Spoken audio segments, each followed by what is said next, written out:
Oke, ya udah. Ya masuk pertamanya. Masuk ya? Oke, masuk. Oke, selamat Iya, malam. oke. Ya. Malam, Kita masuk ke Ade. toxic people. Oke, toxic people. Oke. What means Ya, sebelum toxic? kita masuk Toxic ke people-nya mungkin toxic perlu people, kita persamaan samakan persepsi. dulu ya. Nah, persepsinya apa sih toxic people itu ya? Sebelum kita ke pembicaraan lebih lanjut ya. Oke. Ya, kita samakan dulu ya persepsinya ya. Kalau menurut Ade ini apa nih toxic people itu apa sih sebenarnya? Kalau menurut saya toxic people mungkin secara harafiah aja ya dari kata toxicnya sendiri kan racun. Iya. People Oke. racun. Oke, Maybe itu cara seperti gampang ini ya. ya. Ya anggap aja orang-orang yang jadi ngerusak kinerja hidup kita pelan-pelan, entah itu dengan pelan-pelan, entah itu dengan cepat ya, tapi intinya dia menjalin hubungan kerjasama, jadi teman atau jadi partner kerja atau jadi bahkan mungkin pasangan, tetapi dalam sepanjang waktu itu ternyata jadi jerat buat hidup kita gitu loh. Makin membuat kita hidup kita bukan makin maju ke depan, nggak punya semangat ke depan, tapi justru makin mundur ke belakang, makin down, makin kayak di apa ya? Orang Jawa bilang mungkin makin dirongrong kali ya. Makin kayaknya hidupnya itu makin runyam gitu loh. Maybe itu, Nah, jadi itu kalau makanya bisa jadi. disadari. Kenapa? Itu kalau kita sadar ya. Kalau kita menyadari hal itu. Kalau kita nggak sadar dengan adanya toxic Nah, people itu di makanya kan aku sekitar tadi kita. bilang, toxic people itu sifatnya maybe bisa long term gitu loh. Kita sadar nggak Iya, sadar, betul. kita dijerat gitu loh. Ada temanku pernah Betul. bicara tentang, itu dia lebih bicara waktu itu kita topiknya tentang love sih sebenarnya, tentang love. Jadi love itu ternyata bisa jadi penyemangat, tapi love itu juga bisa jadi jerat. Kenapa bisa jadi jerat? Karena kalau love itu ternyata nggak sehat, love itu akan membuat kita seperti toksik, yang membuat kita sadar nggak sadar kayak kita terbuai mimpi, tapi mimpi itu nggak punya arah, nggak punya tujuan, dan mimpi itu membuat kita semakin lama tergelam. Jadi ibaratnya mungkin kayak orang berenang, awalnya happy banget, awalnya excited banget, tapi tanpa sadar dia udah di dalam dasar laut gitu loh. Dan udah tewas dia di dalam gitu loh. Maybe toxic people seperti itu gitu Nyebur loh. ya. Dalam Udah nyebur pengertianku, sekalian aku ya. coba relatein antara beberapa Iya, nggak pendapat apa-apa. sih gitu loh. Aku relatein beberapa pendapat. Gitu. Kalau dari kakak sendiri, apa ini yang dimaksud toxic people? Apakah Ya, apakah itu sama itu dengan ada benarnya juga. Ada juga. Jadi jangan sampai kita menjadi tenggelam sampai di dasar. Jadi harus pikir dulu. Dengan cara apa kita punya kontrol ya. Tiap manusia pasti punya kontrol gitu lah. Apalagi tadi bicara tentang love, cinta. Sesungguhnya kalau orang yang sedang jatuh cinta itu memang itu tidak akan pernah menggunakan logika, itu benar. Gitu. Jadi love is blind itu memang itu benar. Nah, balik lagi ya ke toxic people ya, nanti kita arahnya ke love, nanti akan yang lebar kali tinggi ya. Oke. Yuk. Nah, sebenarnya kalau kita lihat dari toxic people ya, kalau kita lebih amati ini sebenarnya ada 6 tipe. Oke. Sebenarnya toxic Ada 6 tipe ya. sebelum masuk ke toxic people deh. Gue mau catat deh. Toxic people sendiri di psikologi atau di ilmu apapun lah itu ya. Aku jujur, ini kan istilah-istilah yang menurut aku dapetin kebanyakan di googling ya, atau mungkin di bahasa sehari-hari. Tapi sebenarnya memang ada nggak sih secara ilmiahnya gitu loh istilah ini? Istilah ini memang ada apa nggak sih? Entah itu psikologi atau entah itu apalah. Ya, karena ini juga dapat digolongkan beberapa tipe ya. yang disebut toxic people ini ya. Yang tentunya mungkin bagi orang apa sih toxic people masih new ya, masih baru ya. Cuman sebenarnya emang udah, dan ini punya 6 tipe toxic people yang mungkin pernah ada sadari atau tidak di sekeliling ada seperti itu. Mungkin yang pertama adalah narsisis ya. Nah, kalau narsisis itu lalu apa ya? jadi orang ini kurang bisa berempati, hanya peduli dengan dirinya sendiri dan selalu merasa lebih baik orang lain. Itu tipe yang narsisis seperti itu. Mungkin banyak ya kalau di kantor ya pernah ya kita observasi, kita amati, ya perilaku itu muncul ya. Jadi kalau kita ngomong perilaku itu akan muncul gitu ya, tanpa kita sadari. Itu loh. Tiba-tiba kok beda ya dengan yang diucapkan, ternyata perilaku yang ditampilkan itu muncul ya. Itu disebut dengan narsisis. Nah itu golongan toxic people ya. Nah, mungkin yang kedua adalah the controller. Mungkin dari namanya, dari kontrol berarti orang ini selalu mencoba mengontrol orang-orang di sekitar kita. Jadi berusaha keras untuk andil dalam pengambilan keputusan. Gitu loh. Itu masuk toxic juga. Oke. Terus yang ketiga compulsive liar. Apa? COVID? Dan dari kata-katanya compulsive liar. Mentang-mentang kita lagi COVID, jadi aku tadi telingaku mendengarnya COVID. Begitu. Kompulsif ya. Jadi kalau yang kompulsif buyer pembeli, yang bohong ya. Iya. Jadi orang ini suka menumpuk kebohongan, pintar membuat orang lain merasa bersalah, memanipulasi kebaikan orang lain. Gitu. Jadi senang sekali orang seperti ini menumpuk kebohongan ya. Dia tuh pintar membuat orang lain tuh merasa bersalah, seakan-akan tuh feel guilty terhadap dia gitu loh. Iya. Nanti lagi ini. Ya, terus lanjut. Pintar memanipulasi kebaikan orang lain. Yang the compulsive liar ya. Memanipulasi itu dengan tujuan tertentu ya, maksudnya ya. Jadi dia tuh memanipulasi kebaikan orang lain untuk tujuan dia sendiri ya. Kayak memanfaatkan ya. Betul, dan dia tuh pandai sekali membuat orang lain tuh merasa bersalah pada dia gitu loh. Jadi kesannya tuh dia yang terpuruk gitu loh, ya. Yap. Tempat. Yang keempat mungkin kita sebutkan dulu ya. Yang keempat ini adalah green eyed. Jadi selalu cemburu dengan kebahagiaan orang lain. Apa? Cemburu dengan kebahagiaan orang lain. Green eyed.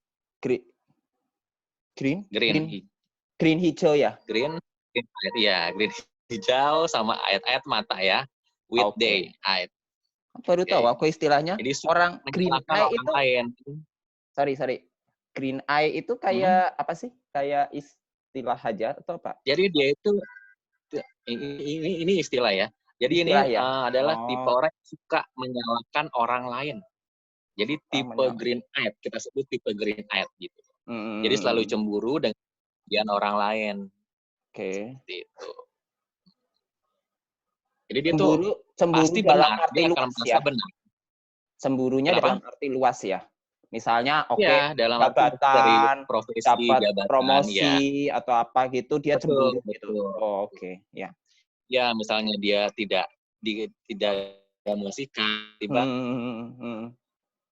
dia lebih bagus dan dia merasa loh apa ini gitu loh. Dia selalu cemburu gitu loh. Dengan itu.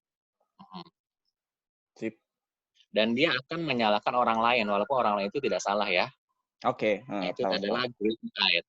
Jadi kita sebut ini tipe ya. Nah, yang kelima ini yang sering banget yang mungkin paling banyak di sekitar kita ya adalah drama magnet. Ini tipe drama magnet ya. Magnet. Tipe drama ini adalah dia orangnya tuh drama abis, suka bergosip. Ya banyak kan kalau di kantor-kantor. Mungkin kalau lingkungan saya kan kantor ya. Jadi dia tuh pandai bergosip. Kayaknya bukan cuma di kantor deh, hampir di seluruh deh. Oh, di institusi mungkin ya. Iya, kayak di lalu membesarkan masalah gitu, membesarkan hal kecil yang terjadi di sekitarnya. Oke. Itu drama banget. Mungkin sering mendengar, aduh kok kamu tuh drama banget. Ya ini dia, tipe drama gitu loh. Pandai drama. Banyak sekali di lingkungan kita ya. Kalau bilang lingkungan saya, terlalu kecil ya. Jadi kita membicarakan kita ya. Kita kayaknya drama magnet. Kalau drama magnet aku boleh bilang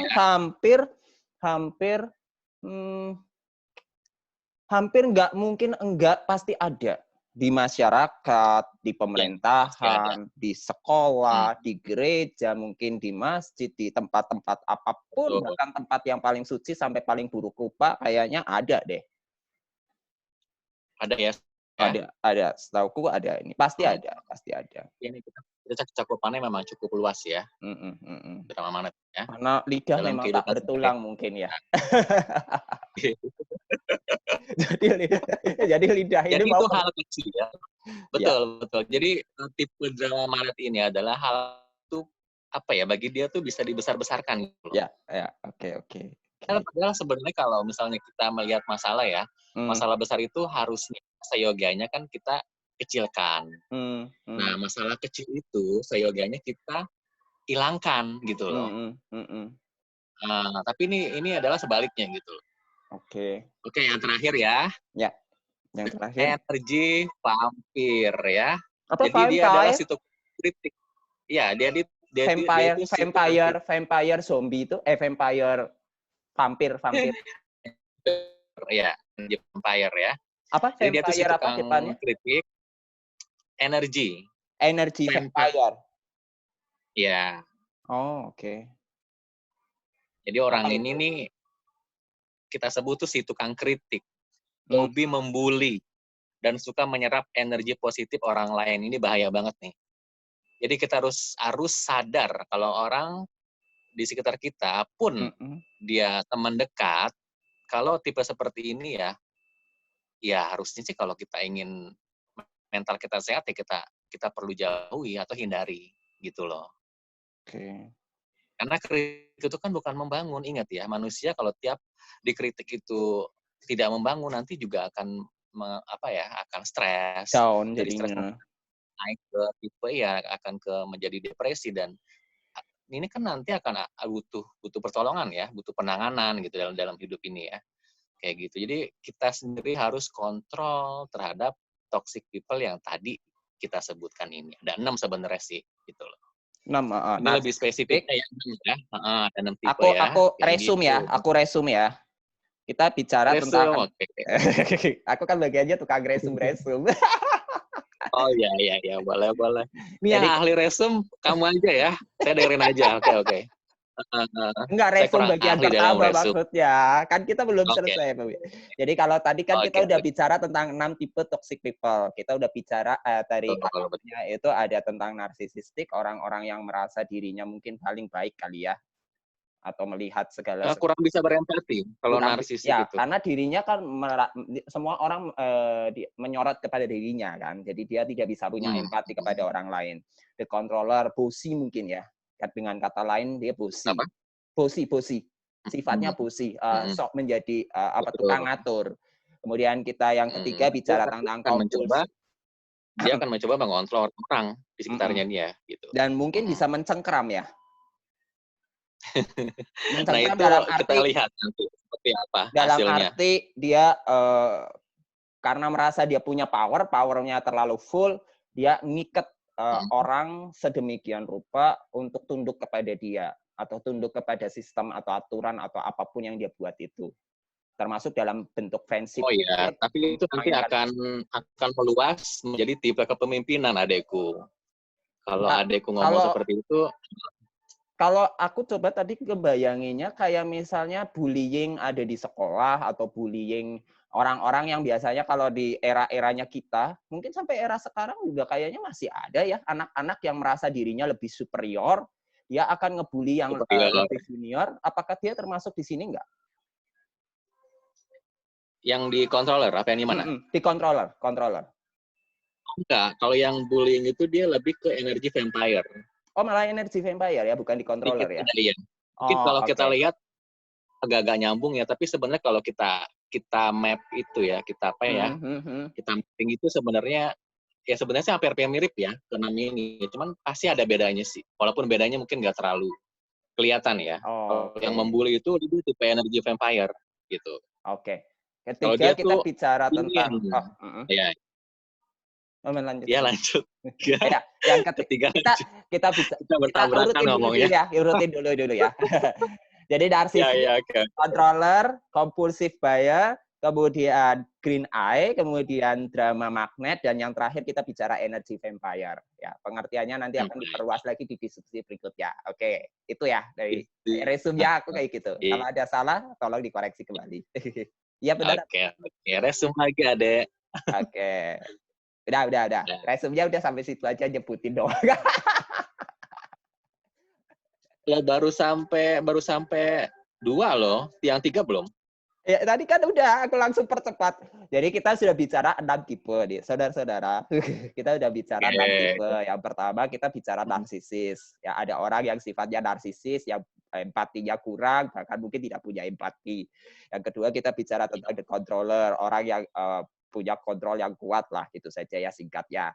Kemudian yang ketiga, compulsive buyer, orangnya suka menjadi pembohong, memanfaatkan orang lain. Kemudian yang keempat, orang dengan tipe green eye. Dia sifatnya lebih menyalahkan orang lain, menganggap dirinya benar, cemburuan ketika orang lain punya promosi, entah mungkin prestasi begitu. Yang kelima adalah drama magnet. Tipe yang drama magnet ini orang yang suka ngomongin di belakang, suka ngegosip, membesar-besarkan masalah yang harusnya bisa diselesaikan dengan cepat, dia besar-besarin, masalah yang besar jadi harusnya bisa jadi kecil, yang kecil bisa dihilangkan, dia malah justru buat masalah itu lebih besar lagi dan mungkin bahkan lebih fenomenal gitu loh.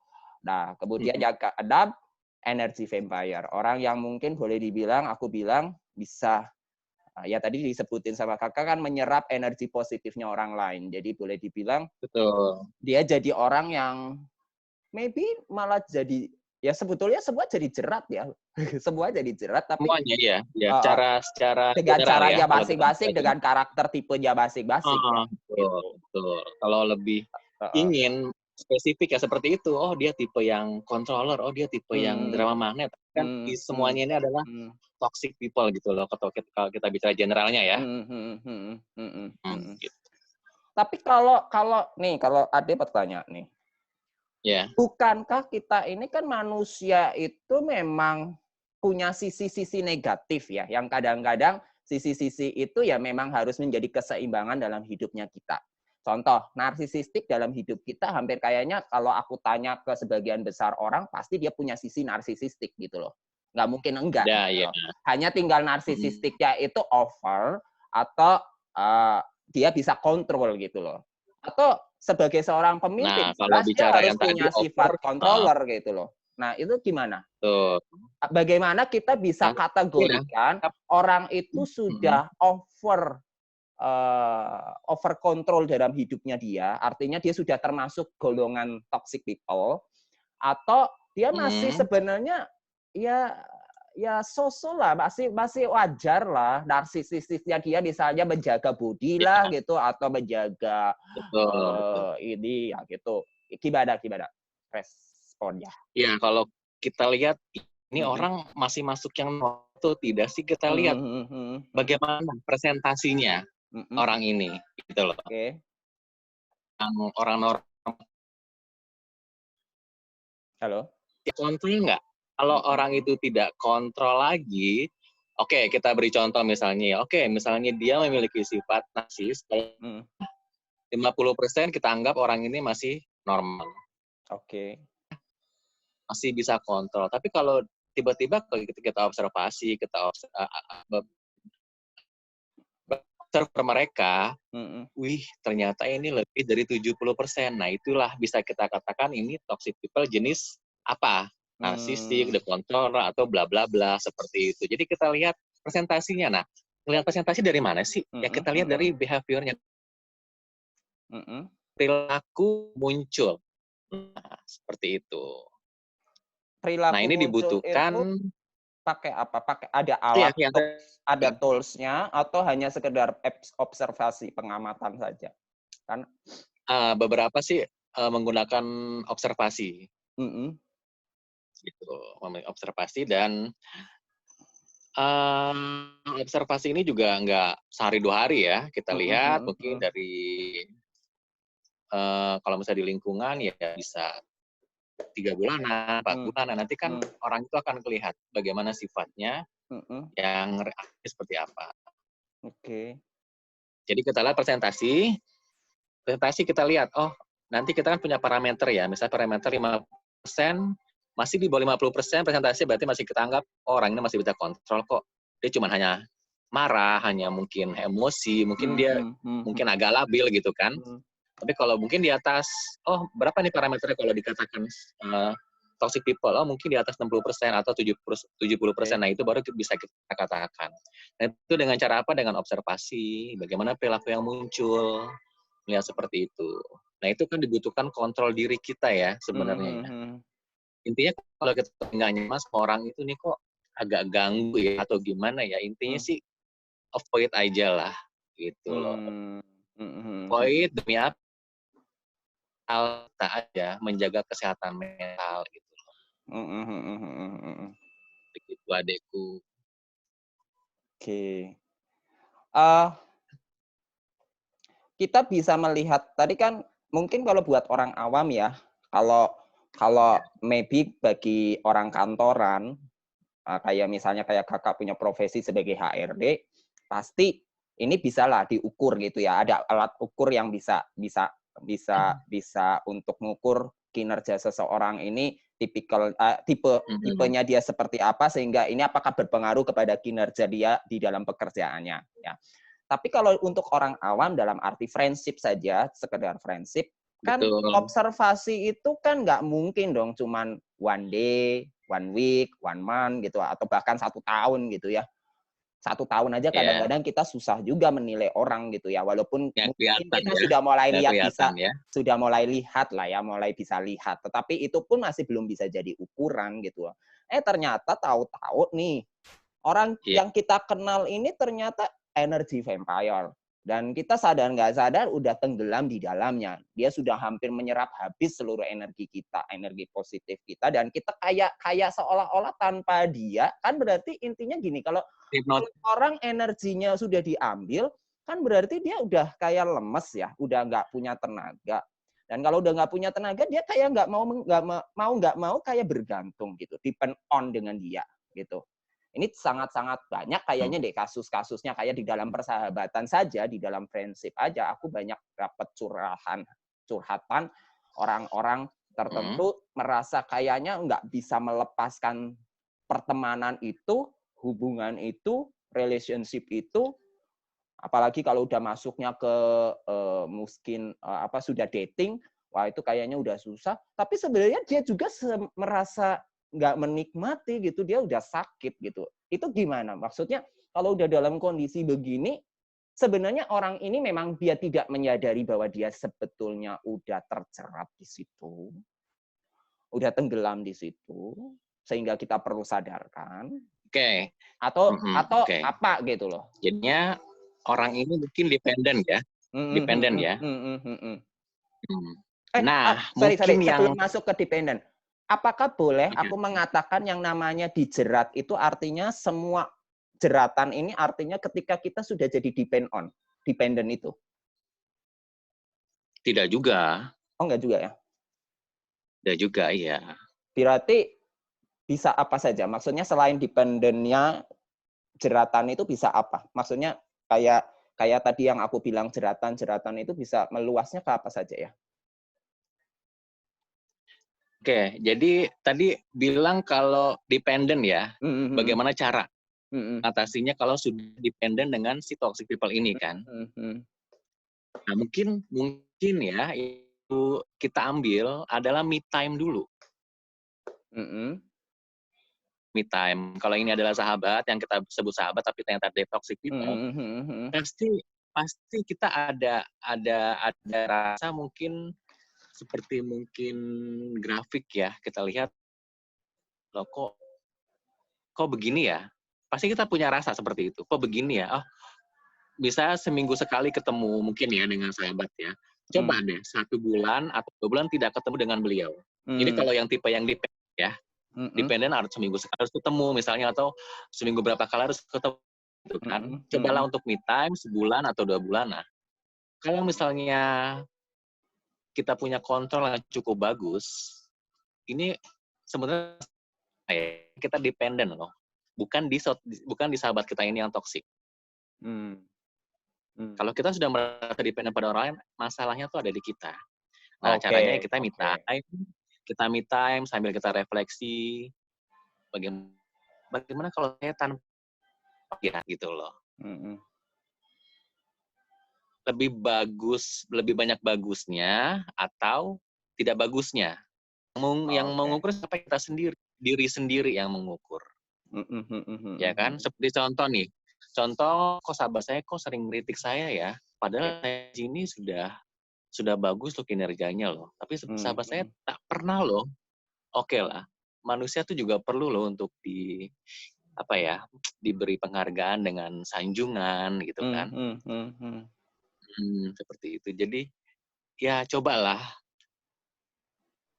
untuk me time dan kita refleksi aja. Oke. Kalau misalnya dia nggak bisa time, berarti itu masalah ya di dia.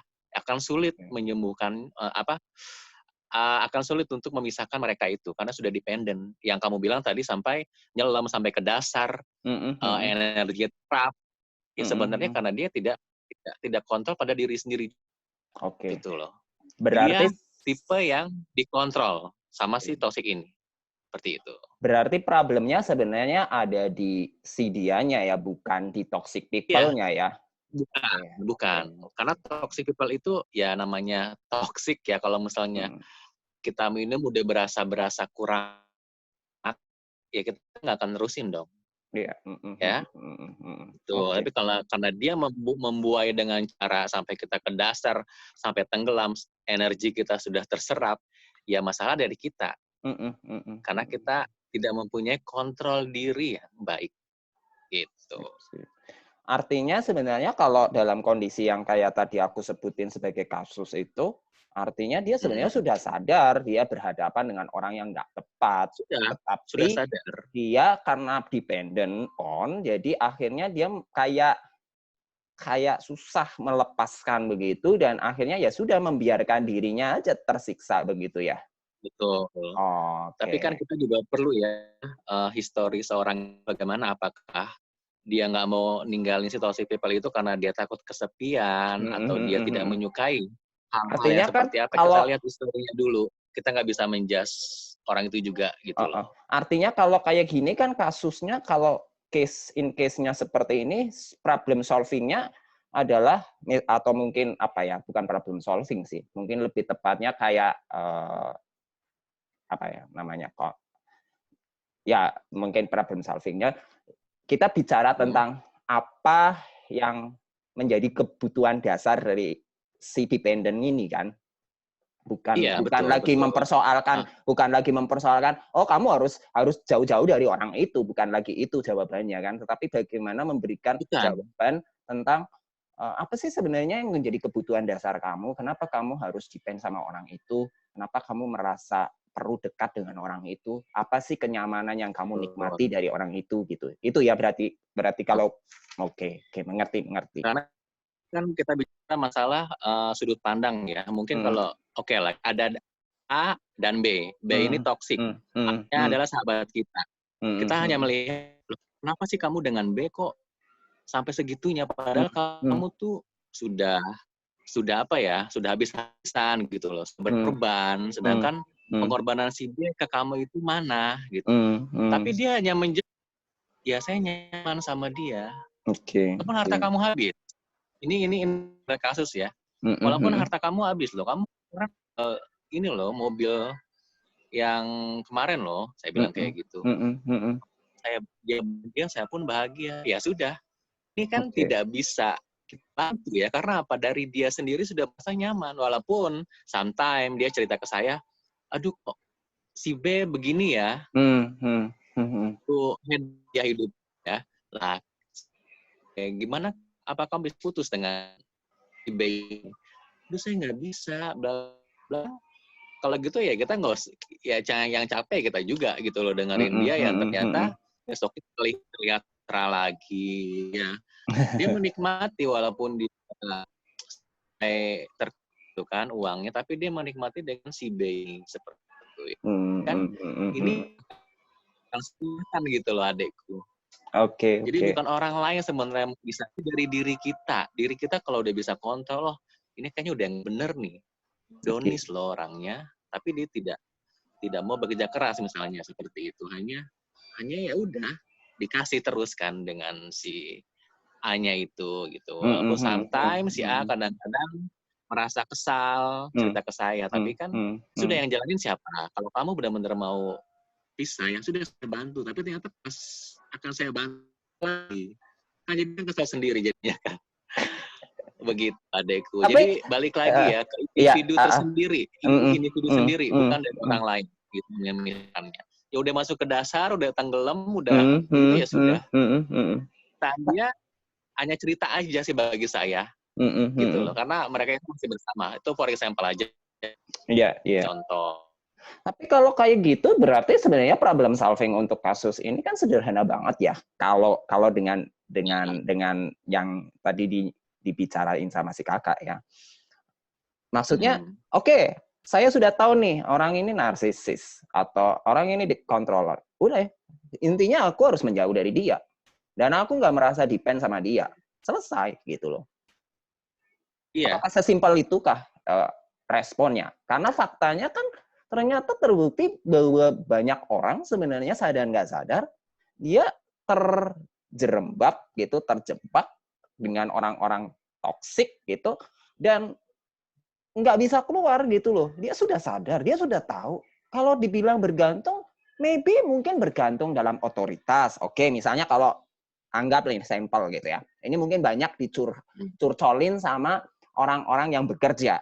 Karena dia bekerja, mau nggak mau harus cari uang, harus dapat uang. Bosnya itu kebetulan bosi banget. Bosnya itu controller banget. Ya memang aku nggak bisa menjauh dari dia karena dia bosku. Kalau aku menjauh dari dia berarti gua keluar dong dari kerjaan. Sekarang cari kerjaan susah. Tapi kan intinya dia sadar. Dia tahu betul bahwa dia sebenarnya memang berhadapan dengan orang yang toksik gitu. Tapi mau nggak mau dia nggak bisa keluar dengan alasan yang menurut aku sih manusiawi banget ya. Bukan karena masalah psikologis gitu loh. Masalahnya ya just money, just pekerjaan.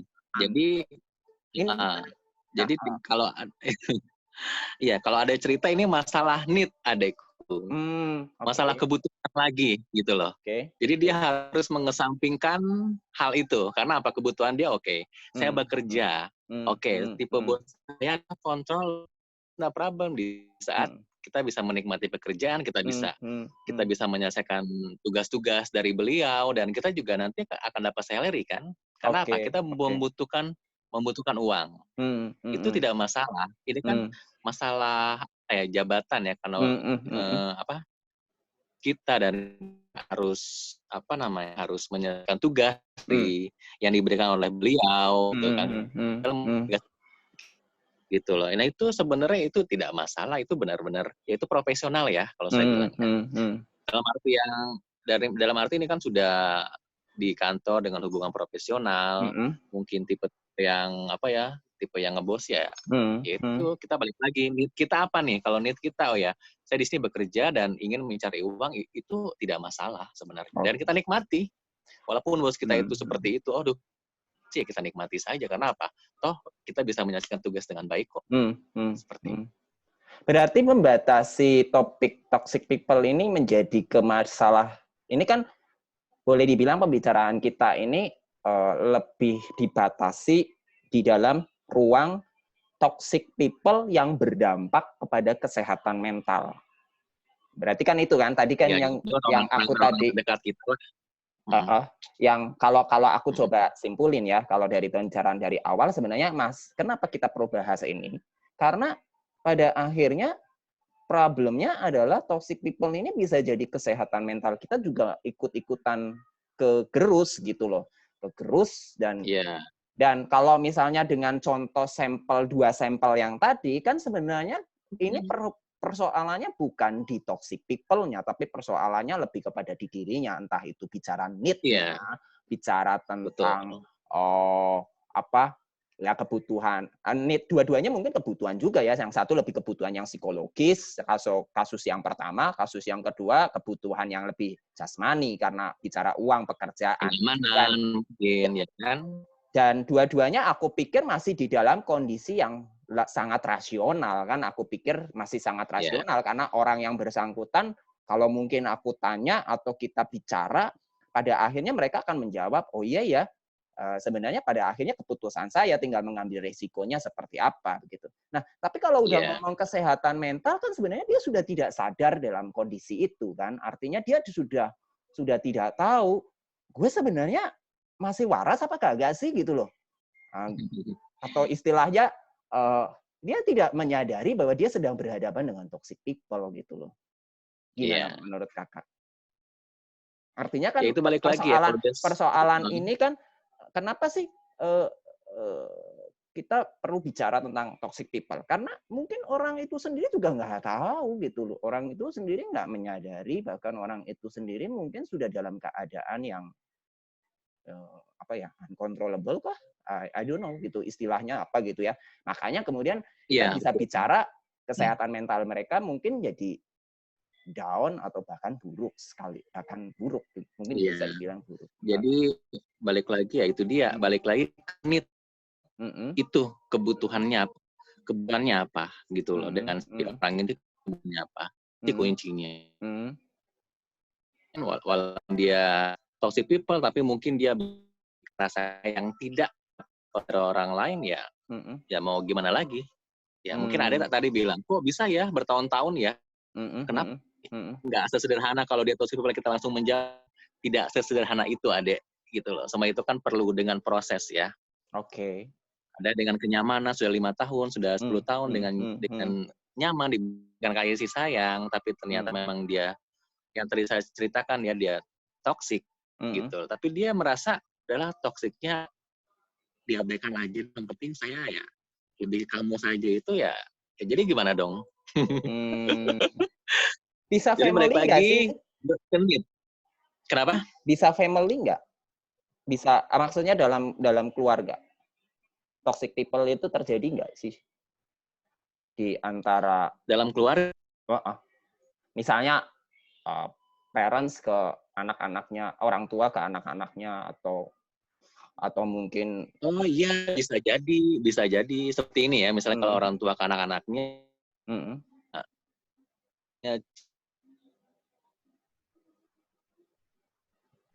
bahwa yang nggak semua orang tua ya, ada beberapa katakan integritas si anak tersebut. Tapi kan ini hubungannya nanti dengan parenting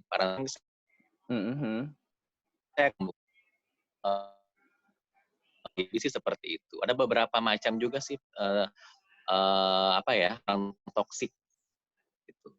Oke. Nah, kalau kayak gitu, kalau misalnya dia ada di lingkungan yang sangat dekat gitu, misalnya orang tua anak, problem solving-nya gimana ya? Dalam bicara toxic people ini. Artinya kan lingkungan ini kan memang lingkungan yang saling bergantung sebenarnya kan, kalau dia family gitu loh.